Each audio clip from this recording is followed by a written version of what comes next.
प्यारे बच्चों, मध्यकालीन भारतीय इतिहास के स्रोत इस पाठ का हम अध्ययन कर रहे थे। दो कड़ियां मैं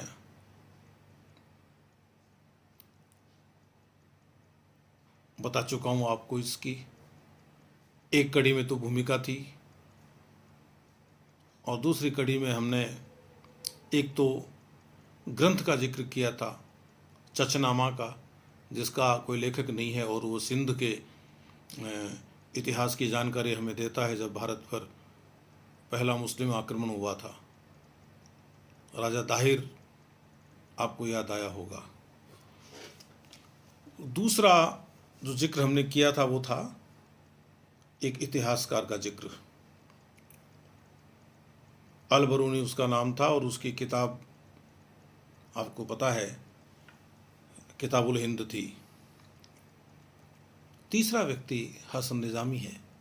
अब तीसरा, चौथा, पांचवा, ये मैं कुछ इतिहासकार आपको बताऊंगा सल्तनत काल के, समकालीन इतिहासकार हैं वो। बात भले ही पीछे के भी लिखेंगे, वो भी हम देखेंगे। और मैं पहले कह चुका हूं कि आपको किसी के लिखे इतिहास को पढ़ने से पहले उस इतिहासकार को भी पढ़ना चाहिए। बहुत ज़रूरी है इतिहास के विद्यार्थी के लिए। इसके कारण मैं आपको बता चुका हूं पहले। तो हसन निज़ामी मूलतः खुरासान का रहने वाला था और उसको गजनी आना पड़ा, मैं कह रहा हूं। ये लिखता है अपनी किताब में कि मैंने अपनी ज़िंदगी में कभी फॉरेन विजिट के बारे में सोचा नहीं था। मतलब मैंने विदेश यात्रा का कोई ख्वाब नहीं देखा था, लेकिन अपने वतन की कुछ परिस्थिति ऐसी हो गई कि मुझे छोड़ना पड़ा। छोड़ के फिर वो गजनी आया। गजनी में वो सुल्तान मोहम्मद गोरी के दरबारियों के संपर्क में आया और बाद में फिर वो दिल्ली आ गया। दिल्ली में जब वो आया तो यहाँ दिल्ली देख रहा था कुतुबुद्दीन ऐबक गोरी की तरफ से। फिर 1206 में गोरी मरा,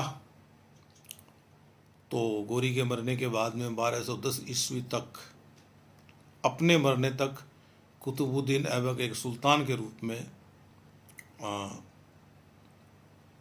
भारत में था।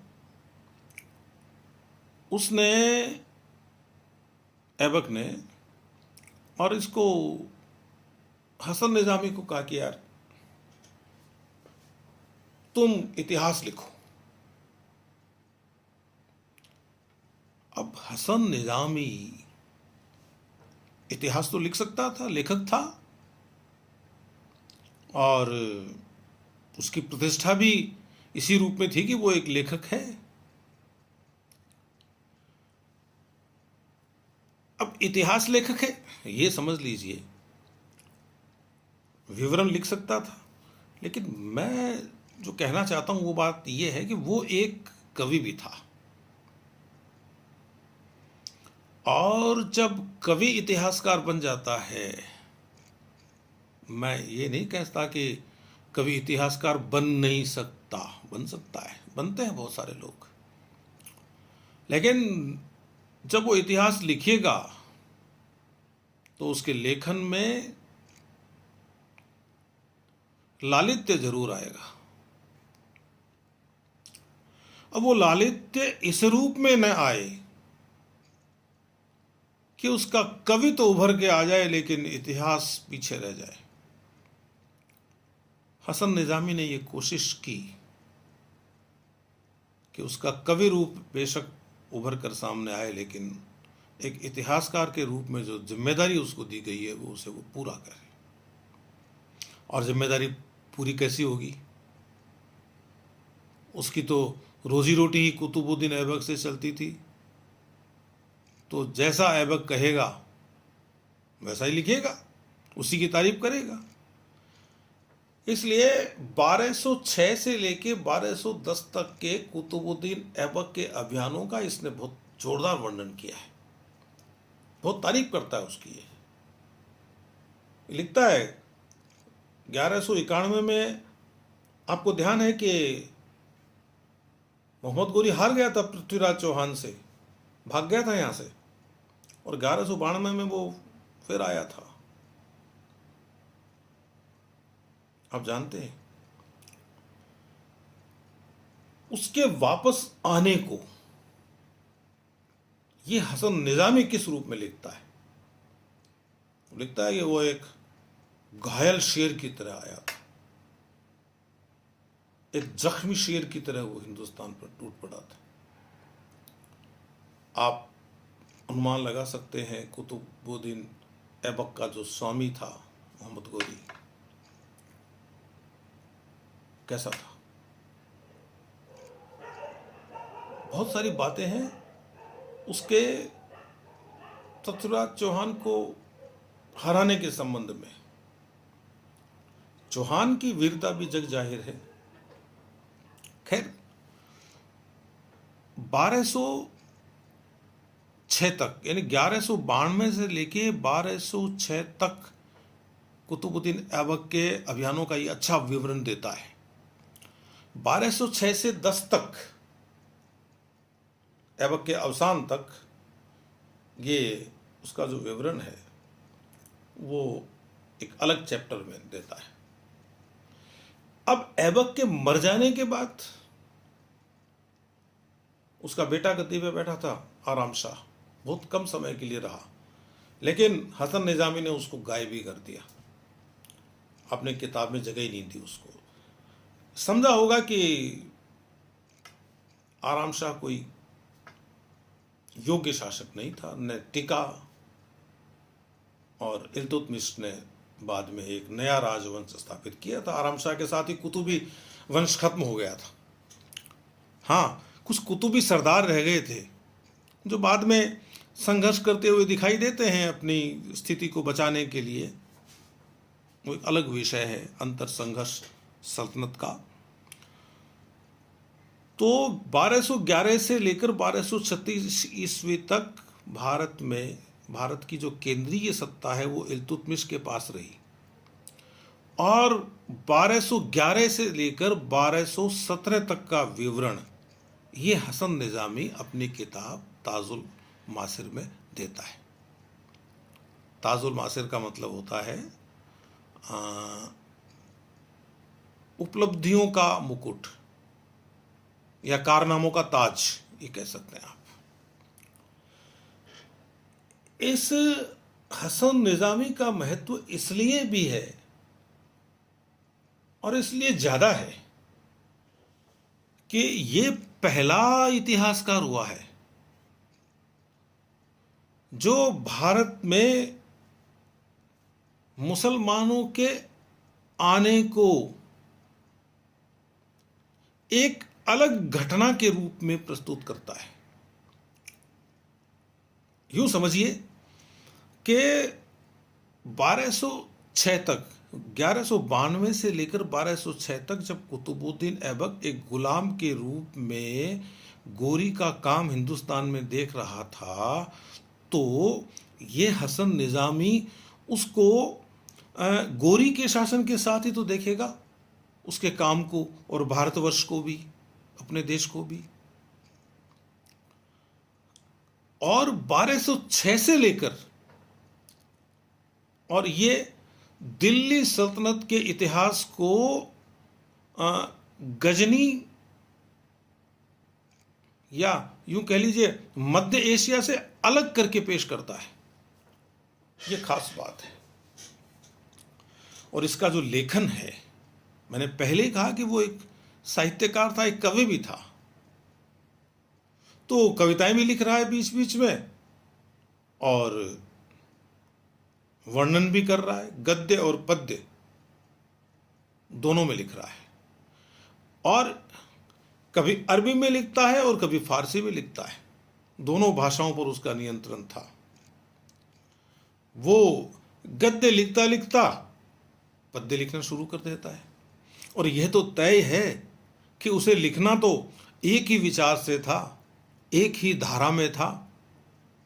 और यही तो हमें करना है कि ऐसे इतिहासकारों को जब अपन पढ़ें तो उनको उनकी धारा से काटकर, उनकी धारा से अलग करके, और जो वास्तविक तथ्य निकल कर आते हैं भारतीय इतिहास, भारतीय संस्कृति के विषय में, उनको हम समझें, उनको देखें। और लोग लिखते हैं कि इसके जो विवरण की जो शैली है वो पंचतंत्र से मिलती है। पंचतंत्र का अध्ययन करना अलग से। और इसकी एक खास बात और है कि जब ये एक विवरण देना शुरू करता है तो उसके भीतर विवरणों की एक श्रृंखला शुरू कर देता है। इतिहास के विद्यार्थी को इससे बड़ी सुविधा हो जाती है, और वो चलो युद्धों का वर्णन तो करता ही है, सैन्य अभियानों का तो वर्णन करता है, लेकिन उसके अलावा उस जमाने के भारतीय समाज को भी सामने ला के रखता है। यहाँ तक कि शतरंज के नियम लिख रहा है वो, भारत की प्रकृति कैसी है, जलवायु कैसी है, उसके बारे में लिख रहा है, मौसम के बारे में लिख रहा है, जलवायु, मौसम, यहाँ कौन से फल होते हैं, कौन से फूलों के यहाँ पेड़ या फूलों के पौधे हैं। तो अच्छा, दर्पण कितने प्रकार के होते हैं। यानी उसको यह समझ थी कि इतिहास का मतलब, या वो जो भी लिख रहा है उसका मतलब सिर्फ और सिर्फ अपने स्वामी की तारीफ करना नहीं है, उसके अलावा उसने कोशिश की कि वो आम लोगों के बीच में जा सके। तो वो इतिहासकारों में पॉपुलर है हसन निजामी, इसको चाव से पढ़ते हैं इतिहासकार। एक और इतिहासकार है, उसका नाम है मिन्हास उस सिराज। वो उसका ननिहाल है ना, वो महमूद गजनवी के वंश से जुड़ा हुआ है ऐसा कहते हैं, लेकिन उसका कोई ज़्यादा मतलब नहीं है। उसके जो पिता हैं वो गोरी के यहाँ काम करते थे, खास तौर से मजहबी कार्य देखते थे, काजी थे, कभी कभी चर्चा भी किया करते थे गोरी से, गुरु समझ लीजिए आप एक तरह से। और अच्छे ज्ञाता थे इस्लाम के, इस्लामी धर्म शास्त्र के, जिसे मंकूल कहते हैं, मंकूल, इस्लामिक कानून के जानकार थे, जिसे कानून को, इस्लामी कानून के लिए एक शब्द आता है फिक्ह। और इसका संपर्क जो था ना मिन्हास का, वो हसन निजामी की तरह ऐबक से नहीं था। ऐबक का जो प्रतिद्वंद्वी था मुल्तान और सिंध में, नासिरुद्दीन कुबाचा, उससे था। तो कुबाचा ने इसको बाकायदा उच्च में एक जो मदरसा है उसका प्रिंसिपल बनाया, मुखिया बनाया। और बाद में जब ये मुल्तान और सिंध ये क्षेत्र जब इल्तुतमिश के पास आया ना, तो ये कुबाचा का तो अंत हो गया था, तो इल्तुतमिश के संपर्क में आया और उसका इसको संरक्षण मिला। यहाँ तक कि वो दिल्ली का मुख्य काजी बना और बाद में अपनी मर्जी से उसने वो पद छोड़ दिया और बंगाल चला गया। कोई वजह रही होगी। और उसके बाद में वो 1246 से 1266 तक जो नासिरुद्दीन महमूद रहा, आप उसको यूं समझ लीजिए जिसका कि बलबन प्रधानमंत्री था। ऐसा हुआ ना, 1211 से लेकर 1236 तक इल्तुतमिश रहा। वो अपन राजनीतिक इतिहास पढ़ेंगे तब चर्चा होगी उसकी। फिर रजिया रही, फिर थोड़ा सा काल है वो डिस्टर्बेंस का काल रहा, विघ्न रहा, और थोड़ी सी स्थिति ठीक हुई 1246 में, जब नासिरुद्दीन महमूद गद्दी पर, वो 1266 तक रहा, और उसके बाद में बलबन उसका प्रधानमंत्री जो था वो गद्दी पर बैठा। तो इस आदमी ने भी कई लोगों का संरक्षण प्राप्त किया। मिन्हास उस सिराज ने बलबन के भी संपर्क में आया। असल में नासिरुद्दीन महमूद जब सुल्तान था तो उसका काम तो बलबन ही देखा करता था। तो उसने अपने संरक्षक नासिरुद्दीन महमूद, सुल्तान नासिरुद्दीन महमूद, जिसने 1246 से लेकर 1266 ईस्वी तक शासन किया था, सुल्तान रहा था दिल्ली का, उसके नाम पर ही अपनी किताब लिखी थी, तबकाते नासिरी। और इसमें इसने क्या किया कि 23 चैप्टर्स लिखे हैं अपनी किताब में। 23 खंड हैं उसके, बहुत बड़े नहीं हैं, छोटे छोटे खंड हैं। और शुरू के जो खंड हैं, ये समझ लीजिए कि वो नासिरुद्दीन महमूद से पहले के शासकों को समर्पित करता है। वो ऐबक का वर्णन भी करता है, ये आराम शाह का वर्णन भी देता है, और नासिरुद्दीन कुबाचा का वर्णन करता है।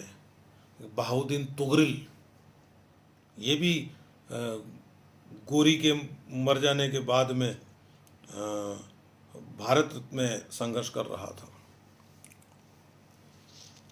और उसके बाद में फिर वो नासिरुद्दीन महमूद तक आता है। नासिरुद्दीन महमूद के काल में भी 1259 ईस्वी तक का वर्णन वो देता है। ये आपको ध्यान रखना है, जो नासिरुद्दीन महमूद के शासनकाल का 15वां साल था। और आगे भी वो देता है विवरण। वो ये भी बताता है, उसका जो 23वां जो खंड है उसमें वो लिखता है कि मध्य एशिया तथा भारत में, मध्य एशिया से और भारत में जो मंगोलों का संकट था ना, लगातार दबाव बनाए रखते थे वो, मंगोलों की बात भी करता है, बहुत महत्वपूर्ण हमारे लिए। चंगेज खां मंगोल नेता, उसका उल्लेख करता है, उसके वंशजों का उल्लेख करता है, चगताई खान का, बाटू खान का, मंगू खान का, हलाकू खान का। और इन मंगोलों का जिक्र मैं बाद में करूँगा, जब ये हिंदुस्तान में अपनी एक छोटी सी जगह बना चुके थे। बहुत लंबी कहानी है ये, बहुत बार आएंगे हमारे बीच में, अध्ययन के बीच में। उसकी खास बात यह है इस मिन्हास की, जिसने तबकात नासिरी लिखा, कि ये विषय से ज़्यादा भटकता नहीं है, विषय के आसपास रहता है। जो बात, मुख्य बात कह रहा है ना, उसी बात पे चलता रहेगा, इधर जाएगा उधर जाएगा, वापस वहीं आ जाएगा। सीधी सरल भाषा है इसकी, साफ साफ बात कहता है। और इसने ये जानकारी भी दी है कि मैंने ये सूचना कहाँ से ली, तथ्यों को उद्घाटित करता है, वो तथ्यों को बताता है। और मंगोलों ने मध्य एशिया में मुसलमानों को क्या नुकसान पहुंचाया, उसका जिक्र भी ये करता है। तो एक तरह से मिन्हास उस सिराज एक ऐसा इतिहासकार हुआ है सल्तनत काल में जिसकी उपेक्षा नहीं की जा सकती, उपेक्षा नहीं हो सकती उसकी, उसको पढ़ना तो पड़ेगा। और इसके बाद में जब हम मिलेंगे फिर से, तब मैं अमीर खुसरो की बात करूंगा। अमीर खुसरो का नाम आप सब जानते हैं। वो एक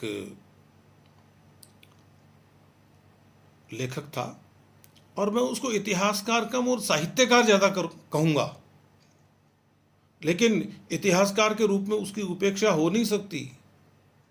बहुत काम किया है, संगीत का भी बहुत अच्छा जानकार था। तो अमीर खुसरो अपने आप में एक अलग व्यक्तित्व है, और उसका अध्ययन हमें